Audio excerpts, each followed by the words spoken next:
Hello everyone, hi, how are you guys doing today? Welcome back to another episode reaction to Buffy the Vampire Slayer. This is Haarute, my name is Matt. Hello. What's up? So, Buffy. Last time on Buffy, we got the introduction to a character that I really liked. So I'm looking forward to see where this is gonna go. Yeah, Faith is cool. That's just all I have to say on the matter.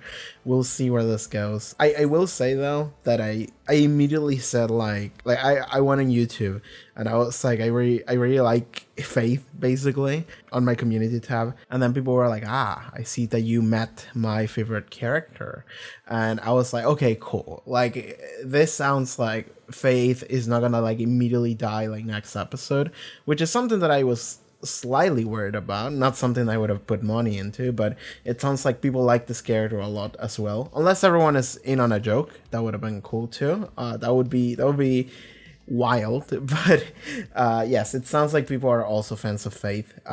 So I'm happy about that. I like Faith. Anyway, so I gotta tell you right now, it's like literally past midnight. I was planning on recording earlier today, but I got an intense headache and I just fucking passed out for like a couple hours, and I woke up and it was 11 p.m. So I'm recording this at midnight, and then after this I'm gonna go make myself some food, and my life is a complete mess right now. Thank you, headache. This week was very active for me. I released like several videos. A lot of things happen in every other show that isn't Buffy. I mean, I suppose Faith showing up is also a thing that happened in Buffy, but I just watched like literally the best episode I've seen in like anything in a long time in Chainsaw Man. It was very emotionally taxing, and then the latest part of Stone Ocean, the sixth part of JoJo, just came out, which is also the last part of this segment of JoJo, and I was very emotional about it. So a lot of things that are very dear to me just happened, and I've been an emotional wreck this entire week. Hopefully Buffy won't fuck me up as well. Hopefully this will be a little bit of a break. As for what actually happened last week, it was really just a Faith introductory episode, I feel like. But we also saw the two characters whose names I don't know show up, and they might become recurring villains. We had this guy with this like smooth ass suit, and he acted like very modern.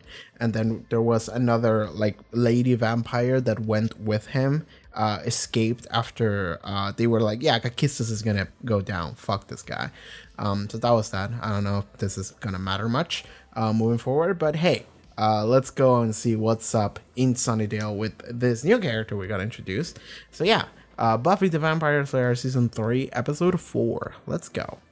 I forgot to mention, and I'm recording this after the episode is over, but check out the Patreon, link in the description below, pop up on screen. Yeah, support the channel, you can watch the next 2 episode reactions already. See you guys there. Private Harris reporting for Oswatch. Okay. Oh, this is cool. I like this. I like this continuity. I was hoping we would see something like this at some point. In case there's trouble, there won't be, but if... Sleepy time. Gotcha. I don't know if we should... I wouldn't trust Sanders or anything. We should get a second person in here. Are you gonna immediately pass out? Yeah, 2 Slayers on the watch. I hope we do a lot of this. He doesn't seem to be any kind of hell beast. Don't jinx it. Every guy from Manimal down to Mr. I Love the English Patient has beast in him. Still just in it for the chase. Okay. By the way, this episode so far is very dark, and it's difficult to see without my lights on my table. Oh, by the way, someone told me that I didn't comment on the intro theme song, because it, like, changed. It is a new arrangement. It is still the same theme song. Like, okay, I'm listening to it in my clothing. That part's a little bit different. I mean, they wouldn't change it, right? But the new arrangement is nice. I like that lick near the end. That's a cool one. Thanks. Pete brought them for me. Yeah, well, I'm sure Scott does that kind of stuff. You too, Buffy. What the fuck is this dialogue? We're not up to flowers. To go see Mr. Platt today. Platt, the school counselor? I get to convince him that I'm a little Stable, so I can Oh yeah, stay they in did school. say this. Platt creeps me out. Recheck every possible exit avenue. I'm telling you, it's a waste of time. I was here all night. What? Wait, Right. what happened? Oh, maybe Oz attacked someone last night. I'm thinking he didn't, but it could have happened. It was locked, and the window unbreakable, and... Open. Open. Oh, God. Oh, not to freak. I rest my eyes now and then. That's all. I mean, dude. But I never heard Oz leave, and he was here in the morning when I when I... woke up. I mean, but he wouldn't come back to his cage unless he was like cognitive. And if he was like cognitive, then he wouldn't mind kill someone. I mean, there could be other werewolves around. Could be his fucking cousin. He could. I mean, friends are a good thing. They like you, agree with you, tell you what you want to hear. What you need is a trained, not too crazy professional who will always give you his honest opinion. Any person who claims to be totally sane is either lying or not very bright. I mean, everyone has problems. Everybody has demons, right?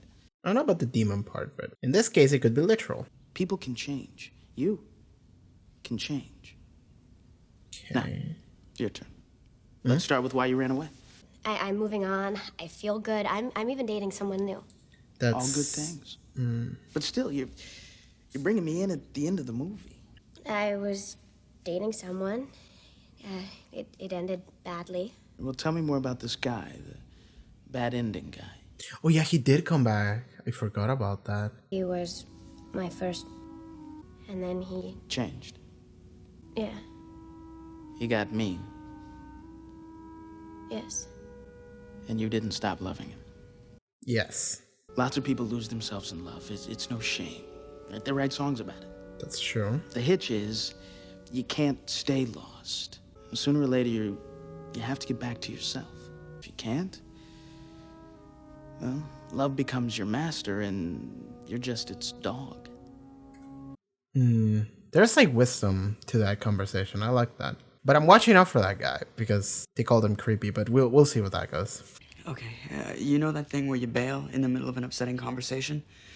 I have to do that. I want you to do the guy thing, but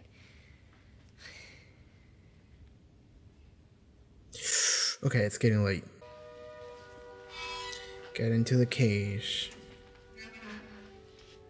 Get away from the cage. He's scared. I would revert the roles. I would send Faith to go patrol the woods and for Buffy to look over Oz. I would do that. Maybe? I don't know. Oh! Okay, but that's not Angel. I don't even think it's Angelus. I think it's just doesn't have like a conscience. It's like an animal. What the fuck? Okay. Okay, never mind. I'm glad Buffy's the one that was sent to the woods.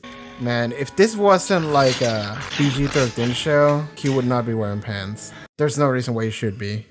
Oh my god, Faith. Actually, I came to give you the rest of the night off. Cool. I like that she's just a character. Right now, she's not a major player for the episode. She's literally just hanging out. What's up with the angel thing, right? Buffy, you need to tell them. What if I told you that I had a dream about Angel? I dreamt that he came back. Do you believe it was a prophecy? No. I don't know. Did it happen? There's no record of anyone returning from the demon dimension once the gate was closed. I mean, how do demons get in here to begin with? From what is known about that dimension, it would suggest a world of brutal torment. And time moves quite differently there. So. He would have been down there for hundreds of years. Yes. Of torture. I see. Someone of extraordinary will and character to survive that and retain any semblance of self. Okay. From my experience, there are two types of monster. The first can be redeemed, or more importantly, wants to be redeemed. The second is void of humanity, cannot respond to reason or love. Okay. We're dealing with a lot of beasts this episode. So what did it look like? Was he bit? Let her finish, Buffy. No, it's just... They're both worried about the same thing. don't tell Mr. Platt you have insomnia. He'll make you start a dream journal. What's that, like a Barbie thing? I never did it. He's a quack. I kind of liked him. Really? I guess he's kind of funny and stuff. It's just sometimes I just don't like the things he says. Oh, I see. He Maybe makes she just sense. doesn't like him Well, my mom because he says tells that the therapy truth. can be completely helpful. Yeah, but your mom has the wattage of a Zippo lighter, Scott. Oh, I see. But now I want to raise that to amazing because you didn't sleep well. Not in the mood for this. Yep. Look out, Scotty liking the manic depressive chick. Shut up, man. Back to Angel. You should tell people this. Maybe we can find a cognitive recession spell or something that can send his brain backwards a couple hundred years. Or get him a therapist. Maybe the therapist will be able to do something. Do you understand me? He's gonna react to the touch. Yep. I mean, he came back and the first thing he's done is being chained. What's with these two? Okay. I feel like I should have been playing victim or antagonist then. What is that weird green shit? What is that? Not drink that, did you? Drink it. You know I didn't. What Debbie, the what's going on? What the fuck? What was that conversation? Buffy Summers, right? Wait. Don't turn around. Okay, and don't say anything. He's dead. There's nobody else that I can talk to. If they found out, they'd freak on me, or they'd do something. I need to talk to someone. Aww. I'm so scared. Aww. Uh-huh. He's dead. What the fuck? Oh my god, what the fuck? So what is the deal with these two? The bottle just jumped out of the cabinet and spilled on its own. I was trying to get rid of it. To help you.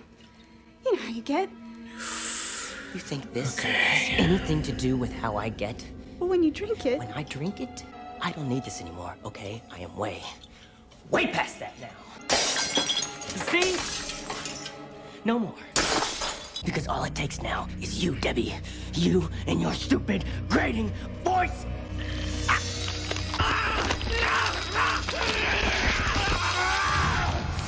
I kind of like that effect. Be the man you wanted. What the f... Okay. Pay me back how? Okay. Going around with other guys and taunting me. No, I don't even love. Alright. Even he's not going to listen to your pathetic ramblings anymore. You killed him. All you've got now, Debbie. I see. I am all you've got. This is the abusive boyfriend episode. Oh my god.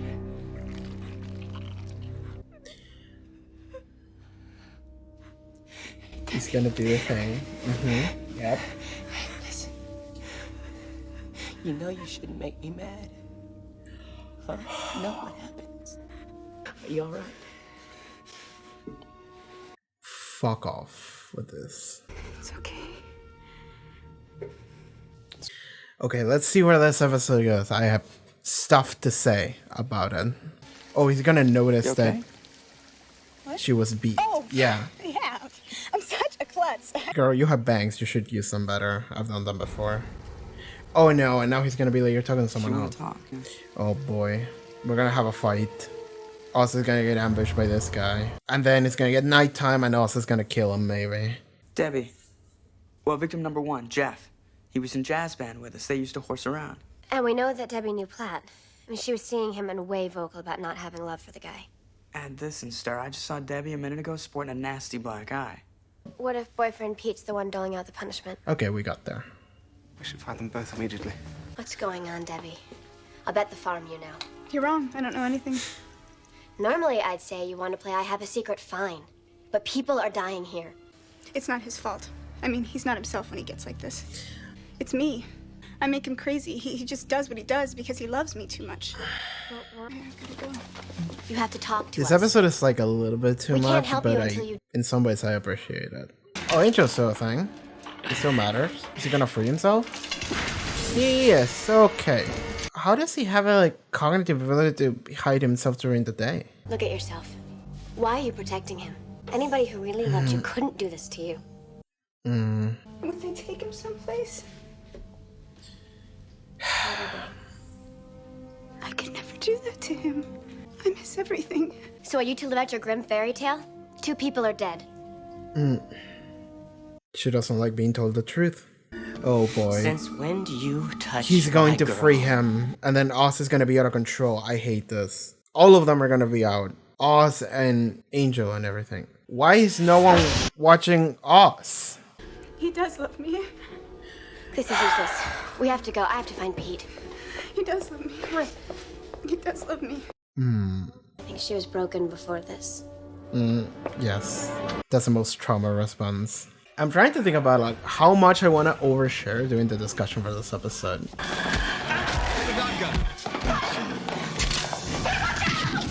What the fuck? Bloody priceless. He's gonna pass out. Oh my god.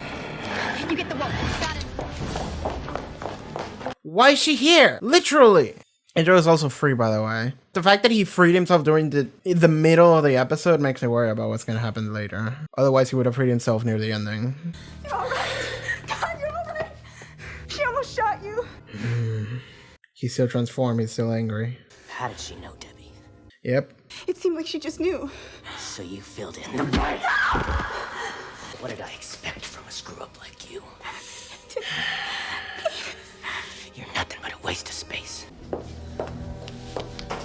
Is she dead? Okay, we don't know. Fight. Got him. Thanks, Faith. Luckily, we have 2 capable soldiers on the team now. Oh boy. Oh, he's here. Oh, he's gonna protect her! Yeah, get his ass. Fucking kill him. We don't need him. Yep. Okay. Buffy. Okay. He remembers something. He can speak on some level. Debbie and Pete. Both of them Except for died. that Pete was a monster part. Pete was a monster? Where have I been? Mr. Science was doing a Jekyll Hyde deal. I He was see. afraid Debbie was going to leave him, so he mixed this potion to become super macho. After a while, he didn't need the potion to turn into a bad guy. Did it just fine on his own. So it was like a real killing. He wasn't under the influence of anything? Just himself. Now I'm gonna be stuck with serious thoughts all day. This episode was too serious. I've been friends with them both since before we started school. It's just that you never really know what's going on inside somebody. I mean, you think if you care about them, but you never really do. And from the depths of the forest, a call still sounded. And there we go. That's my episode. It was a good episode. I like that. Okay, so that was the abusive boyfriend episodes on some level. On some other levels it was different, but okay. So that's what we got. And like, this is one of those episodes where like I'm watching it and I feel like it's like maybe a little bit too much, but then I'm like, no, it's not. Because they're going through like every single like cliche. However, that does happen. I can tell you from first person experience that shit does happen exactly the way it's portrayed. So while watching this episode, I was just sitting there being like, yep. And it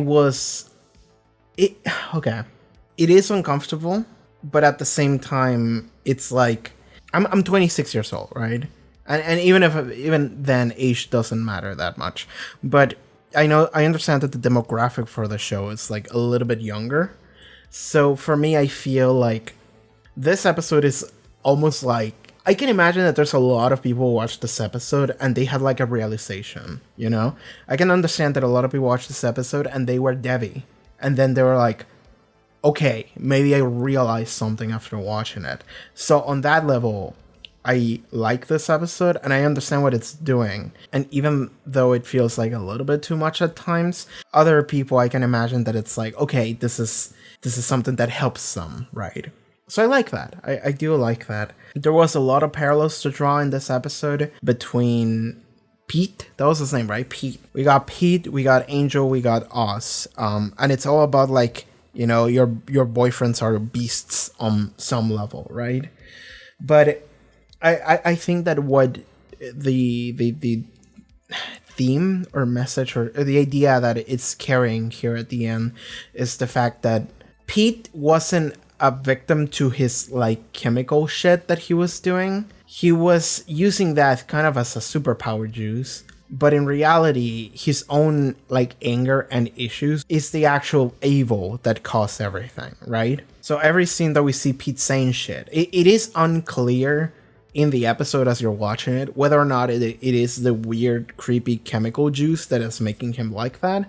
And I was kind of hoping it wasn't going to be that. And then at the end, Buffy does say, like, no, that was his own, like, actions, his own choices. Like, that wasn't actually the Jekyll and Hyde juice. That was just, like, the thing that made him, like, powerful. But his actual, like, choices is what made him do all of the things that he did. I feel like the idea that this episode is going to try and carry, at least at the end, is that there's parallels to draw here between Pete, Angel, and Oz. But at the end of the day, none of them, even though they're beasts, none of them actually acted in a manner that's evil. Or not evil, is the right answer. It's not the right word, evil, because that means implying good and evil as like a binary. But they're not doing awful things because they are not awful people. Pete was doing awful things because he was a bad person.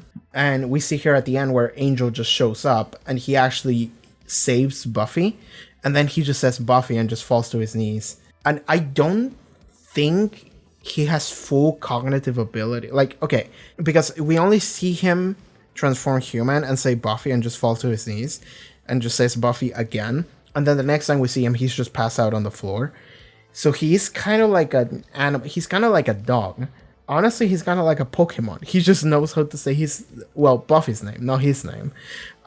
But it's cool because there is still a shred of Angel left in him. It's not a lot, and he doesn't have the ability to like talk to you like a normal person almost. And who knows, maybe that can come back at some point. But right now, he really only seems like an animal, but he still has that feeling of like, I love Buffy and I must protect her. So he did. He tracked her down and he was like, I'm going to save her. So he still has those feelings, and those feelings is like the only thing that remains, almost, at least that you can immediately see. And it did take him a bit for those feelings to arise, for him to understand them. So maybe there is some hope for more stuff to come out like down the line. But I do like the idea that like he did kill Pete too. And he did show up like literally like a wild monster. And he was a wild monster just running around when the episode started. But the thing about him being a wild beast is that he's not a wild beast because he's evil. It's because his humanity was like taken from him. But it still remains a little bit that you can see, and he comes in and saves Buffy. And even though he kills Pete in a very bad manner, I was okay with that. But I can understand from Buffy's point of view. She's like, oh my god, this Angel just came in and just fucking killed this guy. Like, no problem. But then immediately he just turned back human, and he just said her name, and then he just, like, passed out or something. So for Buffy, this was really confusing. But she understands that there's like something in him left because he actively saved her. Kind of same goes for Oz. Like Oz is like a different perspective of this issue where like he has like literally no ability to discern what is happening when he transforms. Zero. With Oz, it's like we need to bring him back down. But with Oz, it's almost like we see from the perspective of someone who doesn't want to be that. Yeah, that's kind of like the weird like parallel, because it's the opposite. Is that Pete is someone that actively try to get the testosterone juice almost, because Buffy says he tried to make some kind of like potion or something to make himself more manly, to be more attractive to Debbie. That shit has to have had testosterone. I have no fucking clue what else he put in that. I mean, if I remember correctly, I asked my friend this before. There is a limit as to how much estrogen or testosterone you can, like, your body can, like, process. So maybe he, like, made some kind of, like, testosterone, like, limit or break. You know, so it's like juice that has testosterone in it, but also bypasses the body's natural abilities to like stop it from going too high. And it was also like radioactive because that shit was glowing. Like if he wasn't killed by Angel here, he would have died to radiation. But from Oz's like, okay, so Pete is someone that chooses to become that. And then he was like, oh, you shouldn't make me angry because I get like that. And that's really your fault. But really, babe, I still love you. But with Oz, is more like he hates himself. and he doesn't want to be that, but he has no choice in it. I like that the werewolf issue wasn't much of an issue at all this episode. It was really mostly just the focus on like Oz and Willow dealing with it, dealing with the idea that Oz could be a monster and he could have killed someone and another student that they knew, but then it turns out he wasn't. But we still see the entire struggle from the point of view of like, we feel like shit, and mostly Oz because he has no control over it. But really, the one to blame here is Sander. Fuck Sander. I want to get like a shirt that just says, "All my homies hate Sander," something like that. Just fuck Sander crew, you know? The main thing about this episode is very clearly the relationship between Pete and Debbie. I should have been playing victim or antagonist in this episode, because they were both the victim and the antagonist, both of them.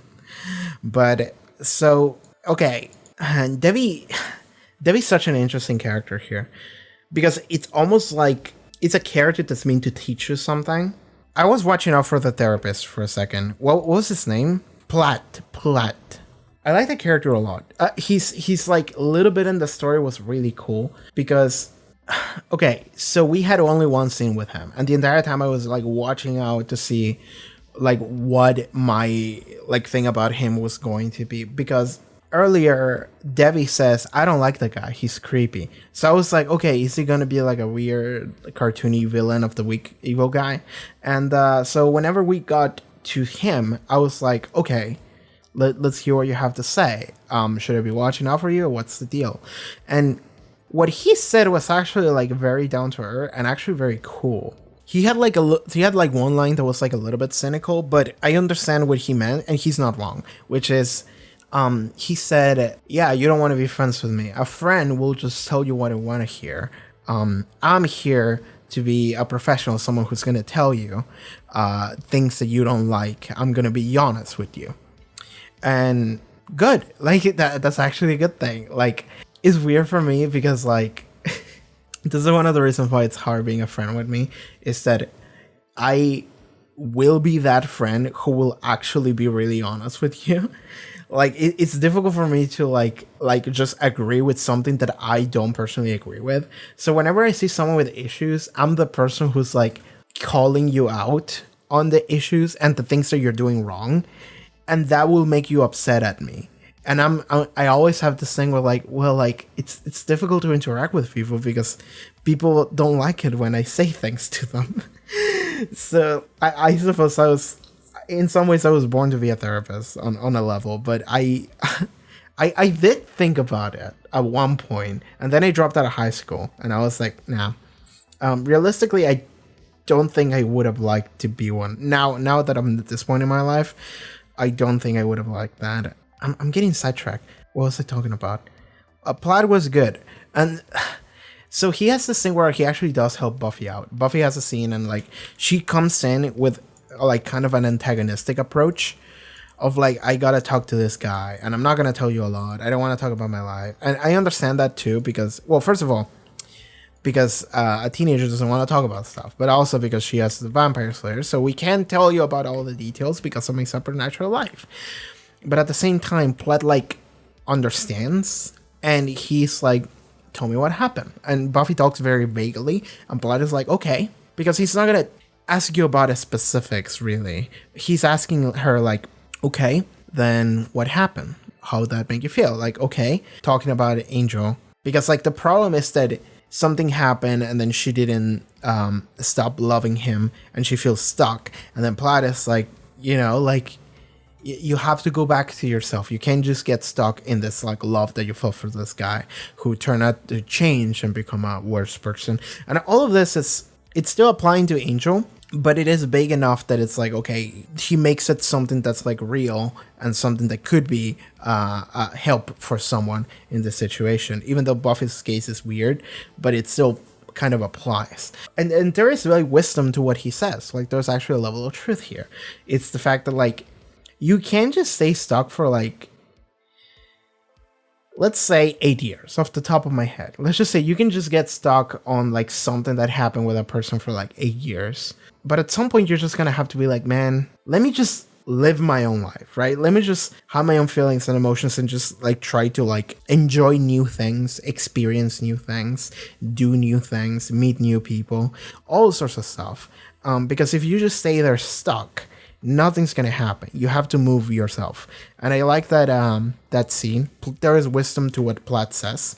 He says love becomes your master and you're just its dog. Like, there's a lot of dog talk in this episode, a lot of beasts.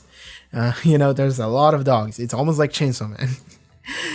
Okay, if you ever wanted to watch Chainsaw Man, it's a great show. It's a show about dogs. There is only one dog in the show, and it's not a real dog. It's a chainsaw dog. And it's also gone for most of the show. But trust me when I say that it's a show about dogs. Everyone's a dog on some level. One girl is a cat. Everyone else is a dog in some level. Okay. But I like that Devi was like, oh, he's creepy. And then the next scene when Buffy's like, I kind of like them. And of course she liked him because he helped. And Devi is like, well, I didn't like the things that he said to me. Then it became very apparent what we're doing here. Devi is someone that doesn't like being told that she's doing things wrong. She doesn't like being told the truth.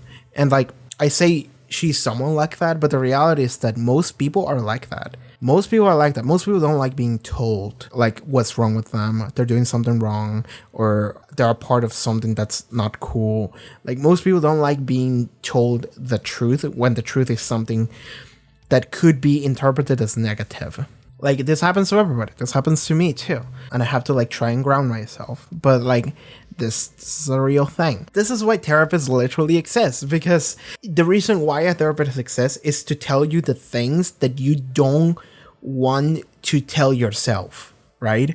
Because people just default to like, well, I didn't fuck up or I didn't do that thing wrong. And I'm incredibly simplifying this. This is like very specific to each person's issues, but there's always like a way that your brain will try to find in order to like in some way circumvent that thought of you being like you actually doing something that's not cool or a problem. Your brain will try to just dodge it and just be like, no, it's fine, because it's almost like a survival thing, you know? And now that I'm thinking about it, I think that self-hatred might be another way of doing things too, because I've met people who they just say, well, I'm a terrible person, and that's like their excuse in a way. So it's almost like their brain is just goes like, well, you're a terrible person, so there's no point in changing, which is it's a bad. But I think it's literally the same thing. It comes from the same place of like your brain trying to find a way in order to like roll with it. And sometimes it's outright refusal. But in that case, it's also refusal. It's not refusal to, well, I did something wrong. It's refusal of, well, you're not a good person, so there's no point in changing. There's no point in bothering. So it's refusal to, like, do something about it. Which is, God, I think that's like an extra layer. I'm going on a tangent here trying to analyze people that don't exist. They do exist, but no one in a specific. This episode didn't deal with that. I mean, Oz could go that direction in like a season, but I don't know. That literally there's nothing to base this on. It's just the fact I'm just talking about like human psychology in a way, but I'm also not a professional, so I don't know how much merit there is to anything that I say. This is just my thoughts. Scott is an interesting character here because Scott Hope. Last episode, I was like, well, whatever with this guy, you know? And then he stayed around for an extra episode. Like, at the end of the previous episode, he didn't just go away. So I'm like thinking, okay, are you a real person now? This is the way it goes with Buffy episodes. And I've said this many times before, and I'm sorry. But whenever we get an episodic episode, and last week it wasn't an episodic episode, so on some levels, good, right? That should have been a clue. But I also didn't know if it was going to be episodic or not until near the end. But I suppose the introduction of a Slayer does help. But with Scott Hope, I'm like, are you going to be a character that just disappears and we're not going to see you again? Or are you going to be someone that stays and we're going to see you next episode?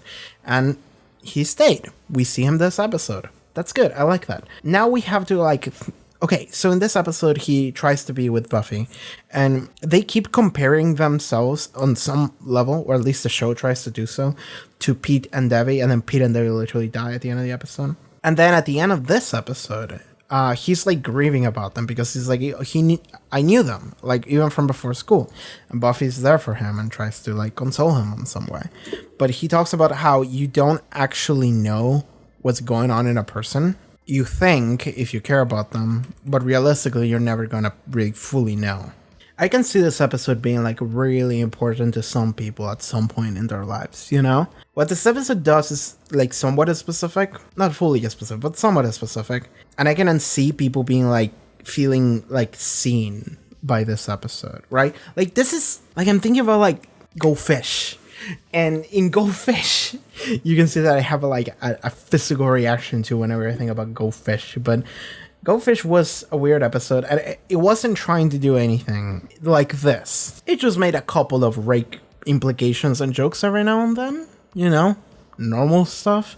But like that was my problem with it. It's that like, if you're gonna mention something that's like serious, like this, you have to actually give it the care, dedication, patience, and the importance that it deserves.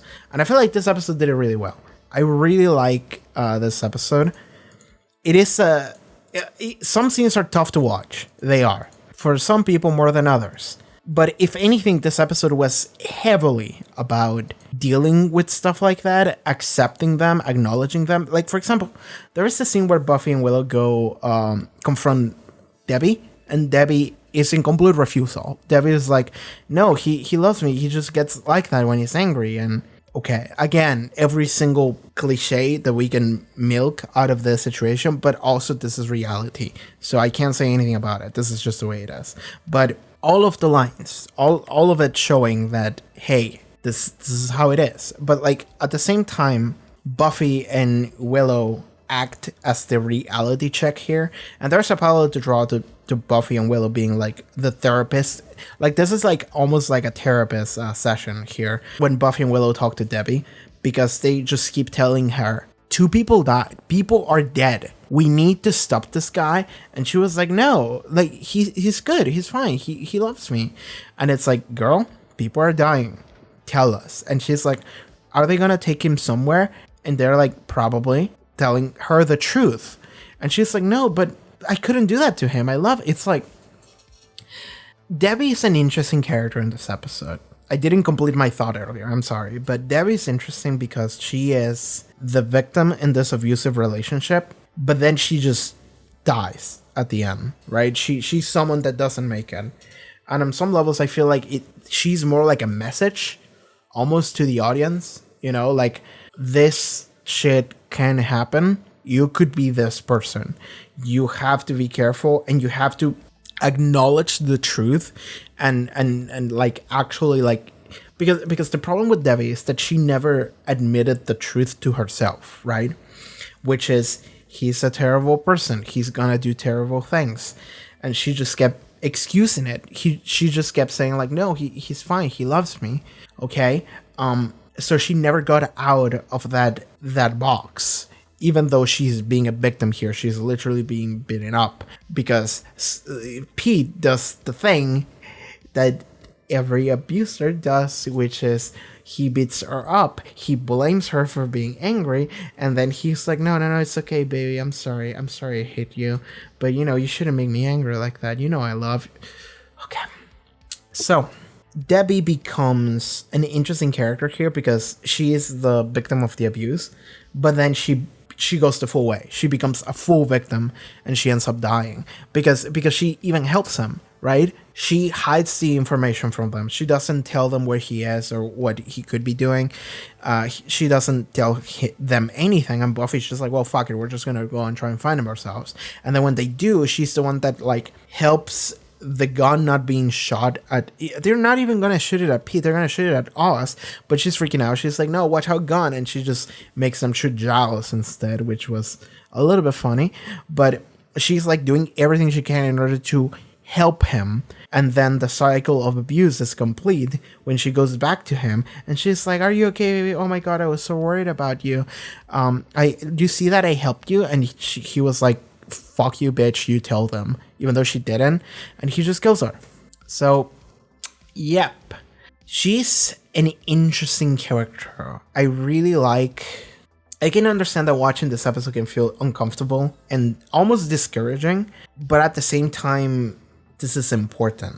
Like, reality needs to be, it needs to be uncomfortable. You need to be able to look at it and be like, oh shit, like, this is real. We need to, like, address it with its reality that it deserves. And people need to be like, oh shit, okay. You know what would be interesting? If people watch this, and because I'm imagining, like, someone in the situation that like Debbie was in watching it and being like, oh my god, I need to get out of this.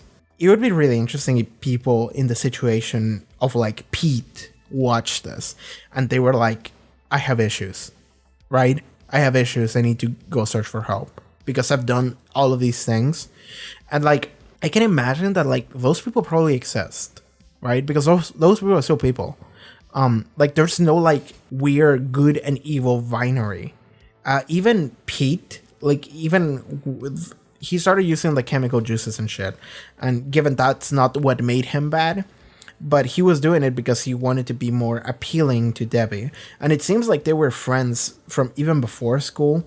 Like there's definitely like a full mixture of emotions that happen around them that they grew up with, and sure, but at the same time, I can imagine that Pete wasn't always a terrible person, and if he had listened, because there's a comment he makes about like Platt earlier, right? Scott says, my mom says therapy can be helpful. That's true. And then Pete laughs at him. He says, your mom has the wattage of a Zippo lighter. So like they are just actively rejecting the idea of therapy, both him and Debbie. They're actually rejecting the idea. It's not the idea of therapy, right? It's not therapy. What they're avoiding is facing your own problems and like changing, right? Because if you face your own problems, it means that you're doing something wrong. And how could I be doing something wrong? That makes me feel bad. I don't like feeling like this. I feel guilty. I feel angry. I feel a lot of things that I don't like feeling. So I'm not doing anything wrong because that makes me happy. I'm happy knowing that I'm not doing anything wrong. It's better if I just don't think about all of these things. So it would be really interesting, and I'm sure these people exist. There is Debbies in the world, but there are also Pete's in the world. I was gonna like ask people in the comments if they were ever a Debbie or a Pete, but I'm not gonna make you guys just publicly talk about your issues. Don't do that, okay? In the same way that I'm not doing that with me right now. But this is just an episode that shows some things that are very real. They are very uncomfortable, but they are important, right? And the point of this is to make you realize that you should face those things, you should realize them, and you should do something about it. Instead of just saying, like, it's bullshit, you know, like, it's fine, I don't need to worry about it, because it makes me feel bad. So yeah, this episode was pretty good, actually. I was wondering, like, where it was, like, gonna land. I almost wish he didn't have the Mr. Jekyll and Hyde juice. Like, we don't need some kind of like weird supernatural monstery thing to like nail the point harder. Like, we don't need it. It's just like, oh, he turns into a beast. But really the beast is him and his feelings and his choices. The juice just makes him stronger. It's like, we almost don't need that, right? Because that can be a little confusing, like watching this as the audience, because I was thinking like, oh, maybe they're gonna say that he was like evil because of the juice, but he wasn't. He was just a bad person on his own, and the juice was just an extra. But I can imagine people just taking like a don't take supernatural juice message out of this, which is like not really. I suppose the supernatural juice could be, maybe I'm reading too much into this, but it could just be like an analog for like alcohol or drugs or whatever, you know, like someone taking them something that it makes them like lose a little bit of themselves, and then they do stuff that is not cool, and then they come down from it and they're like, oh my god, I'm sorry, I'm not gonna do it again, and then they do it again literally the next day. But then that becomes a topic about addiction, and I don't think this episode was about addiction, even though maybe a little bit. I don't think it was. It was just there a little bit, but yeah. Yeah, I'm just gonna throw out there. Maybe that's a thing. Maybe because watching this episode is like, it's interesting because I never know what the fuck the thought process behind these episodes were. So I'm always just like on my feet trying to figure out stuff in the moment, and that's fun to me. But then there's also a lot of like, the show came out like, this episode came out in like 98, I think. So it's been 24 years since they were airing. So in that time, there's definitely been like maybe some commentary or something about each story, each episode. Like, so I can imagine that people have like talk about these episodes and figure them out from like beginning to end. So I'm always curious about that. So yeah, like, do let me know if there's ever like, I don't know if this exists, like a director's commentary for each episode, or like a writer talking about each episode, because I'm very curious about what the thought was behind everything in an episode like this, right? So yeah, I think that's gonna be it for me here. What else I can talk about? I feel like there was, oh yeah, Faith. Let me talk about Faith. I like that she wasn't important in this episode. I do. Even though I like her a lot and I want to see her as many times as possible on screen, I wish Buffy died and we just replace her with Faith, honestly.